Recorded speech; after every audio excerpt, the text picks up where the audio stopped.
In the gentle hills of central Italy, in the small town of Assisi, a child was born in the year 1181 who would come to be known and loved across the world. Francis, later called Saint Francis of Assisi, his life is a testament to humility, compassion, and a boundless love for all living things. Today, Saint Francis is celebrated as the patron saint of animals and the environment, revered not just by those of faith, but by anyone who cherishes the beauty and sanctity of nature.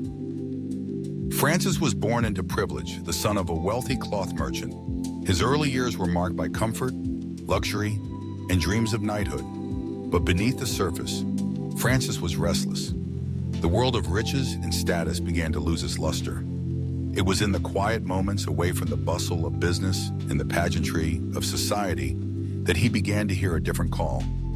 A call to simplicity, to service, and to a deeper connection with all of creation. Legend tells us that Francis experienced a profound awakening in his early 20s. After a period of illness and a failed military campaign, he returned to Assisi changed. He began to give away his possessions, to care for the poor and sick, and to seek solitude in the forests and fields around his hometown. It was in these moments, surrounded by the songs of birds and the whisper of the wind, that Francis felt closest to God. What set Francis apart, both in his own time and throughout history, was the extraordinary way he related to the natural world. He saw every creature as a brother or sister, part of one magnificent family under the Creator.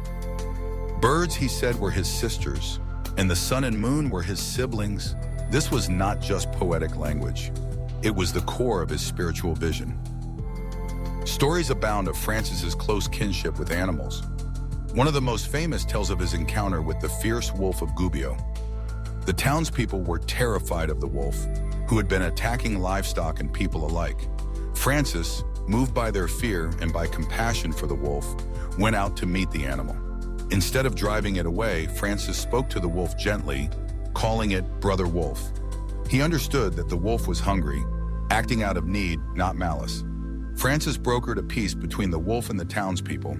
The wolf would no longer attack, and the townspeople would feed him. The wolf, it is said, lived peacefully among them for the rest of his days. Another beloved story tells of Francis preaching to a flock of birds. As he walked through the countryside, he noticed thousands of birds gathered in the trees. Instead of passing by, he stopped and spoke to them, thanking them for their songs and reminding them to praise their Creator. The birds, according to those who witnessed it, listened quietly and did not fly away until he had finished.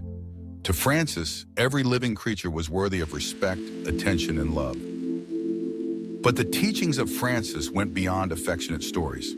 He believed that the natural world was not just a backdrop for human life, but a living testament to the goodness of God. He called the sun brother sun and the moon sister moon, seeing in them not just objects, but fellow travelers on the journey of existence.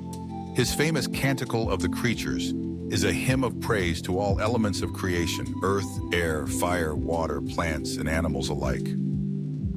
Francis's radical embrace of poverty was also deeply connected to his love for nature.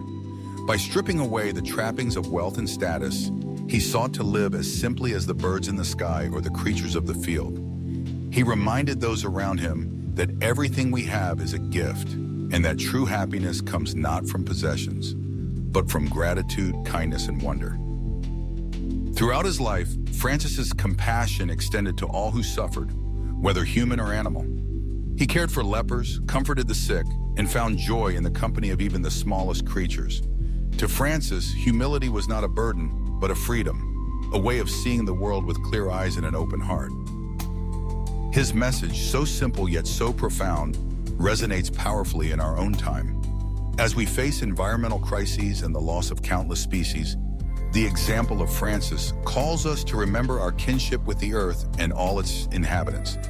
He invites us to see animals not as resources to be used, but as companions to be cherished, not as objects, but as fellow beings with their own lives and dignity.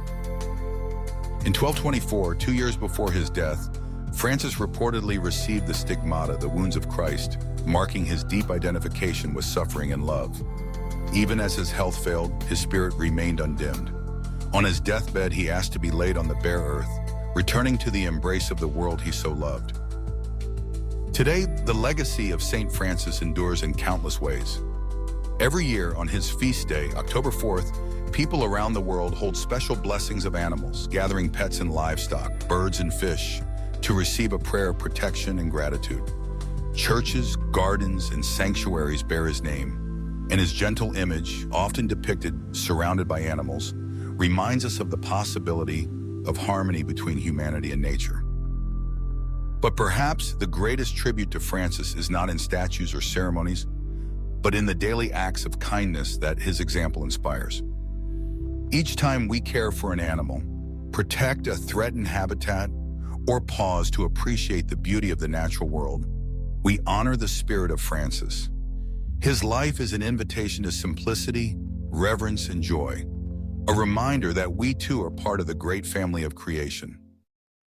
In a world often divided by conflict and greed, the story of St. Francis of Assisi offers a vision of peace and unity. It calls us to listen to the song of the birds, to walk gently on the earth, and to greet every creature we meet as a brother or sister. May his example continue to inspire us, guiding us toward a deeper love for animals, for nature, and for all of life. If you're passionate about animals, nature, and the untamed wonders of our world, don't miss out. Subscribe to our channel, Paws, Claws, and Wilderness. Join us on a journey through fascinating wildlife stories, heartwarming animal rescues, and the beauty of the great outdoors. Stay connected with the latest tips on caring for your pets, protecting wildlife, and discovering the secrets of the natural world. Be part of a community that cherishes every living creature. Subscribe today.